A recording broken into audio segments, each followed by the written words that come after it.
I am now 300 days into my hardcore world. This time I build a home for a new pet, build a raid farm, and at the end of the video I will attempt Minecraft's rarest and probably most difficult structure, a woodland mansion. So if you like the video, don't forget to subscribe and hit that bell icon, and maybe watch the first few episodes if you haven't already. So on day 251 the new Caves and Cliffs update just came out and I was very excited to try it out. That's why I flew away from my village to find new world generation. By the way, shaders weren't released by the time I was playing this, so please excuse that. We have shaders later into the video though.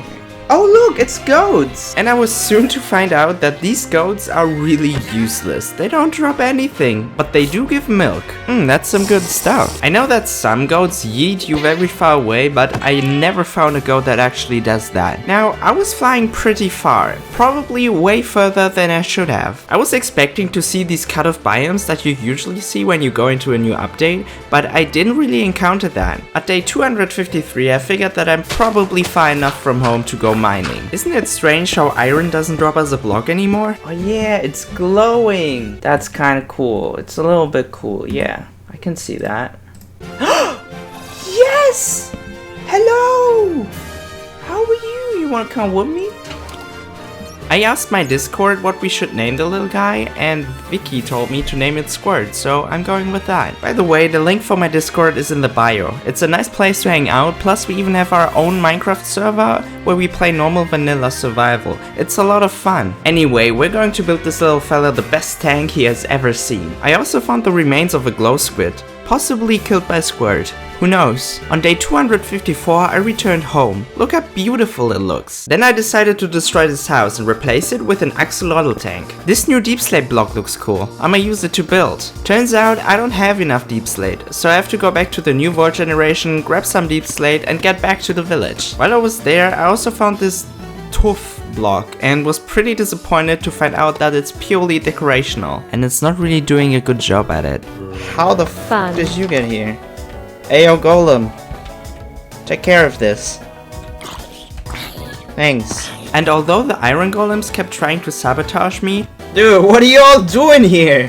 Get out! I finished the build at day 265. Isn't it beautiful? Squirt gets his very own castle. He looks pretty happy. Because I was pretty much out of ideas what to do in this hardcore world, I asked you guys for ideas. Make a hella fire gear. Hell yeah, I can do that. Let me just go back into the nether and... What the hell? What are you guys doing here? Get back! What the for? I was pretty disappointed that they would throw a party without me, so I pushed them back into the overworld and kept them out with a fence. Except for one golem. He didn't want to get out, so I guess this is his life now. So I was sticking with the established method, and by day 269 I was able to upgrade my pickaxe. Kinda looks like a stone pickaxe though. Oh, and yeah, we have shaders now.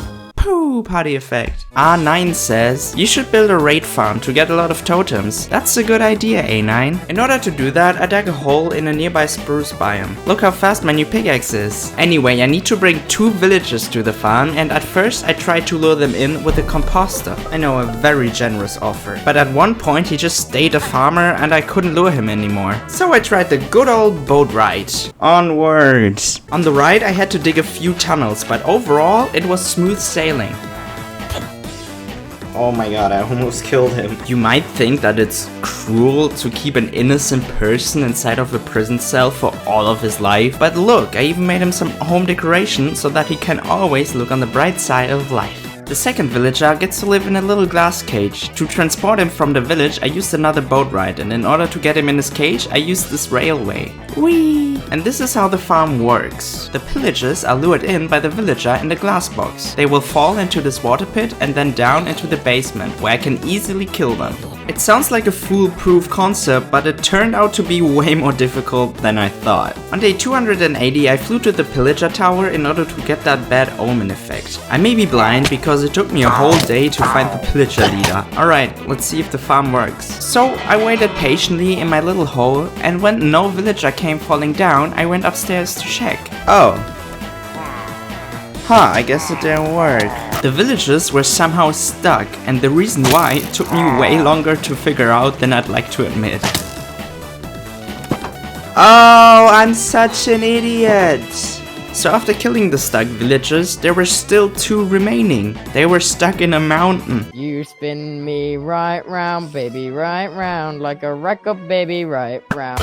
The next few rounds went pretty smoothly until this message appeared. 1 raider remaining. So I looked everywhere, and I mean everywhere. I've been looking for 2 days straight and still couldn't find that 1 raider. I looked over the forest and the caves, I even restarted the game without Optifine and he was still nowhere to be found. Well, this sucks. So I headed back home. My plan was to spend some time in my village, wait for the raid to end and then return to start a new raid. Now, in episode 1 I trapped all of my villagers inside their homes so they can't escape. But since I have this giant wall now and I won't do pillager raids in this village anymore, I decided to let them walk around freely. Okay, now you're sleeping in my bed?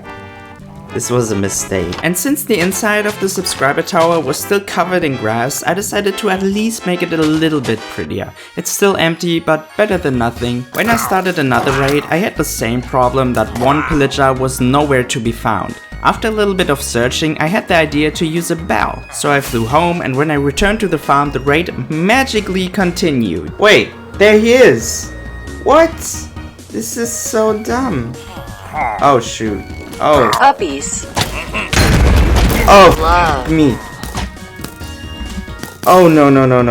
This strange coincidence led me to the solution of my problem. Every time I can't find a pillager, which happened in every round, I just flew back to my village, get back to the raid farm and boom, the new round automatically starts. Can anyone understand the logic behind this? Anyway, so on day 290 I was absolutely stacked with totems. The Minecraft villager said, try to find a woodland mansion. Alright, I'm down. This is gonna be a big challenge because I have actually never been to a woodland mansion. They are thousands of blocks away from spawn and the rarest structure in all of Minecraft. Not only that, but there are pillagers walking around that deal very great damage, even with netherite armor. I need to prepare for this. So I stood AFK in front of my mob farm to get as much gunpowder as I can. We're gonna need a lot of firework. Yeah, that should be enough. Before we can fly away, we need to first check in on our dog army. 50 subscribers equals 1 dog. Last time we were at 3,000 subs and right now we are at 20,700.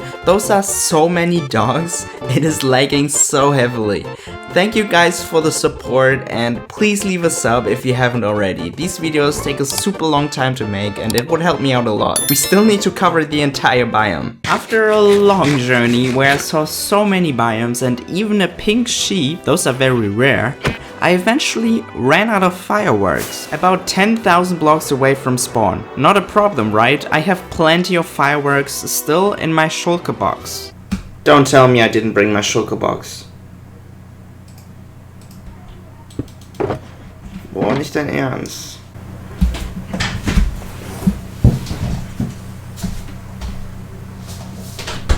How am I supposed to travel over 10,000 blocks back home? I guess that's a question for another day. Today I had no other option than to walk towards the mansion and use my elytra to glide occasionally. Oh my god, there it is! I found it!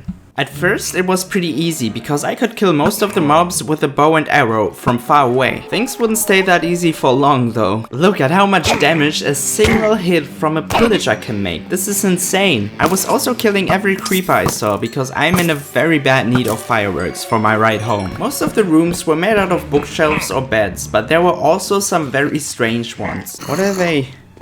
What is this room? What are they planting? Why? Is this a cat?